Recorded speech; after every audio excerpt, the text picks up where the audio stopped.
V-Care Hair and Skin Clinic AFT Activated Follicular Transplant என்ற அதிநவீன procedure மூலம் பாதுகாப்பான ஹேர் டிரான்ஸ்பிளான்ட் செய்திட V-Careக்கு கால் பண்ணுங்க.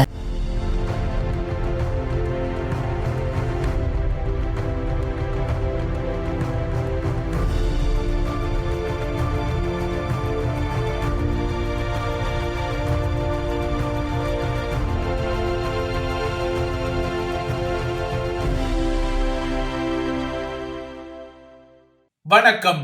இது ஐபிசி தமிழின் செய்தி வீச்சு. இன்றைய செய்தி வீச்சிலும் ஸ்ரீலங்காவின் பொது தேர்தலுக்கு பின்னர் தமிழர் தாயகம் மற்றும் தென்பகுதியில் இடம்பெறும் அதிர்வுகளின் நீட்சி காத்திருக்கின்றது. இலங்கை தீவில் ஸ்ரீலங்காவின் புதிய நாடாளுமன்றத்துக்கு கடந்த வாரம் இடம்பெற்ற தேர்தலில் ஏகேடிஆரின் திசைகாட்டிக்கு ஒரு அலை வெற்றி கிடைத்த பின்னணியில் அவ்வாறு தமது மாலை மாவவுக்கு கிடைத்த ஒரு அலையின் பின்னால் உருவாகி கொண்ட பலத்தால் இன்று அவர்களின் புதிய அமைச்சரவையும் உருவாக்கப்பட்டது. இலங்கையில் பிளவுபடுத்தும் அரசியலுக்கு கடந்த தேர்தல் ஊடாக ஒரு முற்றுப்புள்ளி வைக்கப்பட்டுள்ளதான கருத்து ஒன்றை ஸ்ரீலங்காவின் முதன்மை தலையாரியான ஏகேடிஆர் ஆகிய அனுரகுமார திசாநாயக்கா தெரிவித்த கருத்தின் பின்னணியில் சேமமாக இந்த புதிய அமைச்சரவை உருவாக்கப்பட்டது. இலங்கை தீவின் அரசியல் கலாச்சாரம் நீண்ட காலமாக வடக்கை தெற்குக்கு எதிராகவும் தெற்கை வடக்குக்கு எதிராகவும் நிலைநிறுத்தும் சூட்சுமங்களால் வரையறுக்கப்பட்ட நிலையில் இவ்வாறான பிளவுபடுத்தும் அரசியல் ஆட்டம் இனிமேலும் செல்லுபடியாகாது என்ற ஒரு அறிவுரை அமைச்சரவை பதவியேற்புக்கு பின்னரான ஏகேடிஆரின் உரையில் வெளிப்பட்டது.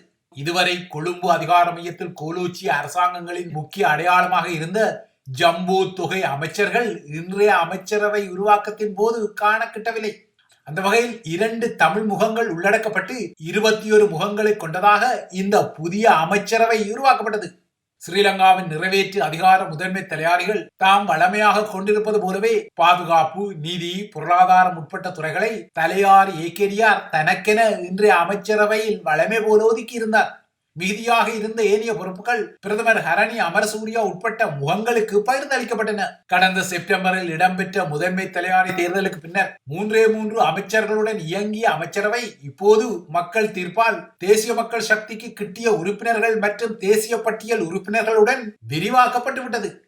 அந்த வகையில் பிமல் ரத்நாயக்கா, லால்காந்த, சுனில் ஹந்தினத்தி, ராமலிங்கம் சந்திரசேகர், சரோஜா சாவித்ரி போல்ராஜ் உட்பட்ட முகங்கள் புதிய அமைச்சரவையில் இடம் பிடித்துள்ளன. அதிலும் தமிழில் பதவியேற்ற ராமலிங்கம் சந்திரசேகரிடம் முன்னர் டக்ளஸ் தேவானந்தாவிடம் இருந்த அதே கடற்தொழில் அமைச்சு பொறுப்பு வழங்கப்பட்டுள்ளது. அதேபோல தென்பகுதி மாத்திரையில் சிங்கள வாக்காளர்களின் உதவியால் நாடாளுமன்ற உறுப்பினரான இன்னொரு தமிழ் முகமான சரோஜா சாவித்ரி போல்ராஜிடம் பெண்கள் மற்றும் சிறுவர் விவகார அமைச்சு வழங்கப்பட்டுள்ளது. கடந்த தேர்தலில் சரோஜா போல்ராஜ் மட்டுமல்ல, திருகோணமலையில் தேசிய மக்கள் சார்பாக தெரிவான அருண் ஹேமச்சந்திர என்ற தமிழ் முகமும் தேசிய மக்கள் சக்திக்கு இருந்த சிங்கள வாக்கு வங்கியால் தெரிவு செய்யப்பட்டதையும் இங்கு அவதானித்துக் கொள்ள வேண்டும். இப்போதைக்கு ஏகேடிஆரின் அரசாங்கத்தில் முஸ்லிம் முகங்கள் உள்ளடக்கப்படாவிட்டாலும் 2 தமிழ் முகங்களை உள்ளடக்கிய இந்த புதிய அமைச்சரவை உருவாக்கப்பட்டுவிட்டது. நாளை அதன் முதலாவது அமர்வும் இடம்பெற உள்ளது. அதன் பின்னர் எதிர்வரும் வியாழக்கிழமை 21ஆம் தேதி ஸ்ரீலங்கா ஜனநாயக சோசியலிச குடியரசின் 10வது நாடாளுமன்ற அமர்வு ஏகேடிஆரின் கொள்கை பிரகடனத்துடன் ஆரம்பமாகவும் உள்ளது. ஆக மொத்தம் one your mark get set go என்ற வகையில் ஏகேடிஆரின் அரச இயந்திரமும் அதன் சட்டவாக்க நாடாளுமன்ற பொறிமுறையும் நகர ஆரம்பித்து விட்டது. கடந்த தேர்தலில் மக்கள் ஆணையை பெற தவறியவர்களை தேசிய பட்டியலுக்குள் உள்ளடக்கி கொள்வதில்லை என்ற நிலைப்பாட்டை ஏகேடிஆர் தரப்பும் சற்று தளர்த்தியதால் கடந்த வாரம் இடம்பெற்ற தேர்தலில் வன்னி மற்றும் அம்பாறையில் வெற்றி பெற தவறிய தமது தரப்பின் 2 வேட்பாளர்களான அபுபக்கர் ஆதம் பாபா மற்றும் ரந்தநாயக்கா ஹெட்டிகே உபாலி சமரசிங்க ஆகிய இருவருக்கும் தேசிய பட்டியலில் திசைகாட்டி இடத்தை வழங்கிவிட்டது. கடந்த வாரம் இடம்பெற்ற பொது தேர்தல் ஊடாக புதிய நாடாளுமன்றத்துக்கு இடம் பிடிக்கும் முகங்களில் 37 முகங்கள் மட்டுமே பழைய நாடாளுமன்றத்தில் இருந்த முகங்களாக உள்ளன. ஏனைய அனைத்து முகங்களும், குறிப்பாக 160 முகங்களும் முதன்முறையாக நாடாளுமன்றத்துக்கு தெரிவாகியுள்ளன. இந்த தொகையில் 100க்கும் மேற்பட்ட முகங்கள் ஏகேடிஆர் தரப்பை சேர்ந்தவர்கள் என்பது சொல்லித்தான் தெரிய வேண்டிய ஒரு விடயமும் அல்ல. இதற்கும் அப்பால் இந்த புதுமுக பட்டியலில் தன்னை திடீர் தமிழ் தேசியவாதியாக அரிதாரப்படுத்தி தன் மீது விமர்சனம் வைப்பவர்களை தூஷண வார்த்தைகளால் அச்சிக்கும் சுயேட்சைக்குழு 17 சர்ச்சை கருத்தின் நாயகர் மருத்துவர் அர்ஜுனாவும் இடம் பிடித்திருக்கிறார். ஆக மொத்தம் இலங்கையில் தற்போது நகர்த்தப்படும் அரசியல் நகர்வுகளின் நடுநாயகமாக ஏகேடிஆர் தரப்பே உள்ளது. சிங்கள மகாஜனதா உட்பட இலங்கை தீவின் பெரும்பான்மை மக்களால் தமக்கு வழங்கப்பட்ட செய்தியில் தமக்கு கர்வம் ஏற்படாது எனவும் மாறாக இலங்கை மக்களின் அபிலாஷைகளை நனவாக்கிக் கொள்வதற்கான சேவை மட்டுமே வெளிப்படும் என்ற உறுதிமொழி தற்போது அந்த தரப்பால் வழங்கப்பட்டுக் கொள்கிறது. இப்போதைக்கு இந்த உறுதிமொழி ஒரு வகையில் புதுச்சேலையொன்றை கரைகட்டி வெளுத்துக் கொள்ளும் ஒரு நகர்வுக்கு ஒப்பானது என்பதை மறுத்துக் கொள்ள முடியாது. ஆனால் இவ்வாறாக தமக்கு கிடைத்த இந்த அலையின் சூட்டோடு சூடாக உள்ளூராட்சி மற்றும் மாகாண சபை தேர்தல்களை நடத்தி அவற்றையும் தமது வசப்படுத்தும் வகையில் ஏகேடிஆர் தரப்பில் ஒரு திட்டம் இருப்பது போல தெரிகிறது. இந்த திட்டத்தின் அடிப்படையில் இப்போதுதான் அரசு தலைவர் தேர்தல், பொது தேர்தல் போன்ற களைப்பு மிக்க தேர்தல் களங்களை நடத்தி முடித்த ஸ்ரீலங்காவின் தேர்தல் ஆணைக்குழு இந்த மாத இறுதியில் மீண்டும் கூடி உள்ளூராட்சி மன்ற தேர்தல் தொடர்பாக கலந்து உரையாட உள்ளதாக தெரிவிக்கப்படுகின்றது. உள்ளூராட்சி மற்றும் மாகாண சபை தேர்தல்களை நடத்தி கொள்வதற்கான நிதியை ஏகேடிஆரின் அரசாங்கம் அடுத்த மாதம் சமர்ப்பிக்க உள்ள தமது இடைக்கால வரவு செலவு திட்டத்தில் ஒதுக்கிக் கொள்ள தீர்மானித்துள்ளதால் எதிர்வரும் மாதங்களில் இலங்கையில் இன்னொரு தேர்தல் காய்ச்சல் அடிக்கக்கூடும் எனவே பலமாக எதிர்பார்க்கப்படுகிறது. ஆனால் இலங்கை தீவின் இந்த தேர்தல் காய்ச்சல் தமிழர் தாயகத்தில் அரசியல் செய்யும் கட்சிகளுக்கு இன்னொரு சோதனை களமாக உருவாகக்கூடும். இவ்வாறான தேர்தல்கள் எதிர்பார்க்கப்படுவதால் தானோ என்னவோ கடந்த தேர்தலில் வடக்கில் மக்களால் நிராகரிக்கப்பட்ட சுமந்திரனுக்கு வடமாகாண சபையின் முதலமைச்சர் பதவியும் பொருத்தமானது என தமிழரசு கட்சியின் நேற்றைய அரசியல் குழு கூட்டத்தில் சிவஞானம் ஸ்ரீதரன் ஒரு துண்டை போட்டிருக்கிறார் போலும். ஸ்ரீலங்காவில் கடந்த அரசு தலைவர் தேர்தல் களம் இடம்பெற்ற போது தமிழரசு கட்சியின் தீர்மானத்துக்கு எதிராக செயற்பட்டு சங்கு சின்னத்தில் இருந்த பொது வேட்பாளரை ஆதரித்த ஒரு குற்றத்தில் சிவஞானம் ஸ்ரீதரன் மீதும் ஒழுங்காற்று நடவடிக்கை என்று ஒரு சூட்சும கயிறு சுமந்திரனிடம் இருப்பதை எந்த வேளை நினைவுபடுத்திக் கொள்ள வேண்டும். கட்சியின் தீர்மானத்துக்கு எதிராக ஒரு உறுப்பினர் செயற்பட்டால் அவரது உறுப்புரிமையை மீளெடுத்துக் கொள்ளலாம் என்ற நிலைமை ஸ்ரீலங்காவின் உச்ச நீதிமன்றத்தால் கடந்த 3 மாதங்களுக்கு முன்னர் உறுதிப்படுத்தப்பட்டது. இதனால் தான் 3 மாதங்களுக்கு முன்னர் ஸ்ரீலங்காவின் உச்ச நீதிமன்றம் வழங்கிய ஒரு முக்கியமான தீர்ப்பால் அன்றைய ரணில் அரசாங்கத்தில் அமைச்சர்களாக இருந்த ஹரின் பெர்னாண்டோவும் மனிஷ நாணயக்காரவும் அமைச்சு பொறுப்புகளில் இருந்து தகுதி நீக்கம் செய்யப்பட்டு தமது நாடாளுமன்ற உறுப்பினர் பதவிகளை கூட இழந்திருந்தனர். இப்போது இதே பாணியில் கட்சியின் தீர்மானத்துக்கு எதிராக ஸ்ரீதரன் செயற்பட்டதான ஒரு சுமந்திர வியூகம் இருக்கப்பட்டால் தனக்கு ஆபத்து வரலாம் என்பதை ஸ்ரீதரன் ஊகித்திருக்கக்கூடும்.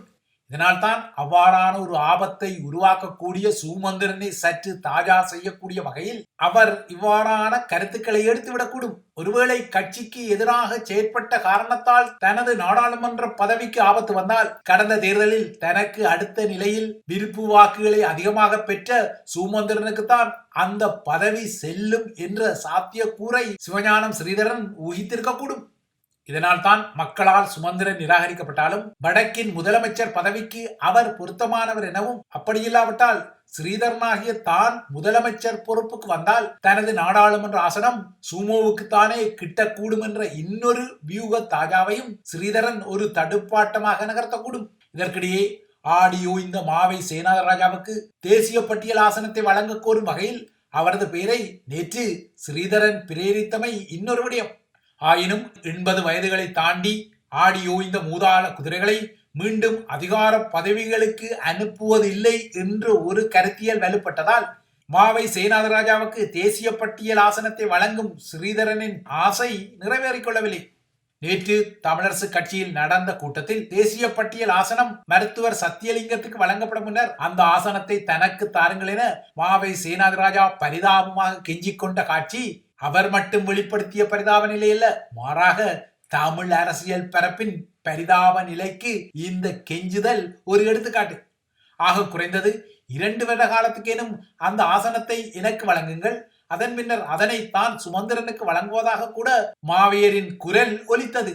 நேற்று கட்சியின் கூட்டம் ஆரம்பித்ததும் மாவை சேனாதிராஜாவும் கட்சியின் நிர்வாக செயலாளர் குலநாயகமும் தேசிய பட்டியல் ஊடாக ஒதுக்கப்பட்ட ஆசனம் தங்களுக்கு வழங்கப்பட வேண்டும் என்ற கோரிக்கை வளையங்களை எறிந்தனர். ஒரு கட்டத்தில் குலநாயகம் இந்த விடயத்தில் சற்று ஒதுங்கிக் கொண்டாலும் மாவை சேனாதிராஜா விட்டுக் கொடுக்க முன்வரவில்லை. இறுதியில் சுமோவின் புதிய வியூகத்தால் சத்தியலிங்கத்திற்கு அதனை கொடுப்பது என்ற தீர்மானம் எடுக்கப்பட்ட போது மாவை சேனாதிராஜா தனிமைப்படுத்தப்பட்டார். இந்த கட்டத்தில் தான் இன்னும் 6 மாத காலத்தில் மாகாண சபை தேர்தல் வந்தால் நாடாளுமன்ற உறுப்பினர் பதவி சுமந்திரனின் மடியில் தானாக விழும் என்றும் அதனால் அவர் அந்த பொறுப்புக்கு அவசரப்பட தேவையில்லை என்றும் ஸ்ரீதரன் கூறியிருக்கின்றார். தமிழரசு கட்சியை கடந்த சில மாதங்களாக சுமந்திர எண்ணத்துக்கு ஆட வைத்த பொறுப்புக்குரியவர் என்ற விமர்சனத்தை கொண்டுள்ள சத்தியலிங்கம் இப்போது நாடாளுமன்ற உறுப்பினராக பதவியேற்கப் போகிறார். ஆனால் அவர் முன்னர் வடமாகாண சபையில் சுகாதார பொறுப்பில் இருந்தபோது அவர் மீது முன்வைக்கப்பட்ட குற்றச்சாட்டுகள் இன்னமும் விலகிக் கொள்ளவில்லை. தமது உறவினர்களை உதவியாளர்களாக காட்டி அவர் வேதனத்தை எடுத்ததான குற்றச்சாட்டுகள் உட்பட்ட முக்கியமான குற்றச்சாட்டுகள் அவர் மீது சுமத்தப்பட்டன. அண்மைய தேர்தல் முடிவுகளுக்கு பின்னர் தமிழரசு கட்சியில் இருந்து வெளிப்படும் இவ்வாறான நகர்வுகள் தமிழர்களின் அரசியல் பரப்பில் தற்போது அரசியல் தலைவர்கள் யாரும் இல்லை, வெறுமனவே தேர்தல் குடிமிப்பிடி அல்லது வாக்கு வங்கி இலக்கு கொண்ட அரசியல்வாதிகள் மட்டுமே இருப்பதை உறுதிப்படுத்தியுள்ளது. இதனால் தான் ஸ்ரீதரன் போன்றவர்களின் பேசுமொழிகள் விழுந்தவாட்டுக்கு குறிசுட்டுக் கொள்ளும் வகையிலும் வந்து கொள்கின்றன. இதற்கிடையே வடக்கில் ஏகேடிஆர் தரப்பு பெற்ற வெற்றி குறித்து ராஜபக்சக்களின் நாமல் பேபி மாத்தி ஜோசி பாணியிலான ஒரு கருத்தை கூறிக்கொள்கிறார்.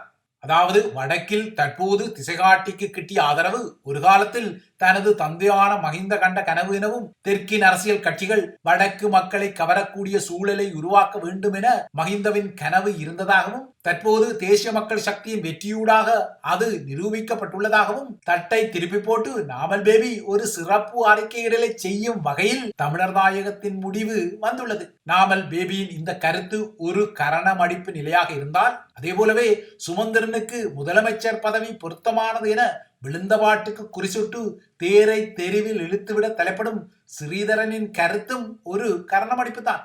ஆனால் தமிழர் தாயகத்தில் இவ்வாறான கரணமடிப்பு அரசியலுக்கு முற்றுப்புள்ளி வைக்க வேண்டும். இன்று அனுரகுமார திசாநாயக்கா இவ்வாறு தனது புதிய அமைச்சரவையின் உருவாக்கத்தின் பின்னர் இலங்கையில் பிளவுபடுத்தும் அரசியலுக்கு முற்றுப்புள்ளி வைக்கப்பட்டுள்ளதான ஒரு கருத்தை தெரிவித்தாரோ அதே போலவே எதிர்வரும் காலத்தில் தமிழர் தாயகத்தில் தேசத்தின் திறநிலையை சிதறடிக்கும் நகர்வுகளுக்கும் முற்றுப்புள்ளி வைக்க வேண்டும். அந்த வகையில் ஏகேடிஆரின் தேசிய மக்கள் சக்தி அலையை வடக்கில் அனுமதித்துக் கொண்டமைக்கு பொறுப்பு கூற வேண்டிய வகையில் தமிழ் தேசிய கட்சிகள் தம்மிடம் சுய பரிசோதனையை செய்து கொள்ள வேண்டும். அவ்வாறாக சுய பரிசோதனைகள் செய்யப்பட்டால்தான் தாம் இதுவரை வரிந்து கொண்ட போலி தேசிய நிலைமை விலகி உண்மையான ஒரு தேசத்தின் திரள் நிலைக்குரிய நிகழ்ச்சி நிரல்கள் வெளிப்படக்கூடும். ஆனால் எதிர்வரும் நாட்களில் தமிழ் தேசிய கட்சிகள் இவ்வாறான சுய பரிசோதனையை செய்ய தலைப்படாவிட்டால், இல்லையென்றால் அதன் மூலமான நல்ல பெறுபேறுகளை அடைவுகளாக பெற தவறினால் தமிழர் தாயகத்தின் வாக்கு வங்கியில் துசிகண்ட ஏகேடிஆரின் புனைகள் எதிர்வரும் உள்ளூராட்சி மற்றும் மாகாண சபை தேர்தல்களில் மீண்டும் ஒருமுறை தாம் இனங்களை கடந்த நல்லிணக்க சிஸ்டம் காரர்கள் என்ற கொட்டொலியை முன்வைத்து தமிழர்களின் வாக்கு வங்கி அடுப்பங்கரைக்கு மீண்டும் ஒரு முறை குறிவைத்துக் கொள்வார்கள் என்பது நிதர்சனமானது. இதனால் துசிகண்ட பூனை மீண்டும் அடுப்பங்கரையை நாடிக்கொள்வதை தடுப்பதா இல்லையா என்பதை இனிவரும் நாட்களில் தமிழர் தாயகத்தின் தேசிய கட்சிகள் தான் முடிவு செய்து கொள்ள வேண்டும். இவைதான் ஐபிசி தமிழின் செய்தி வீச்சு. தொடர்ந்தும் ஐபிசி தமிழுடன் இணைந்திருங்கள்.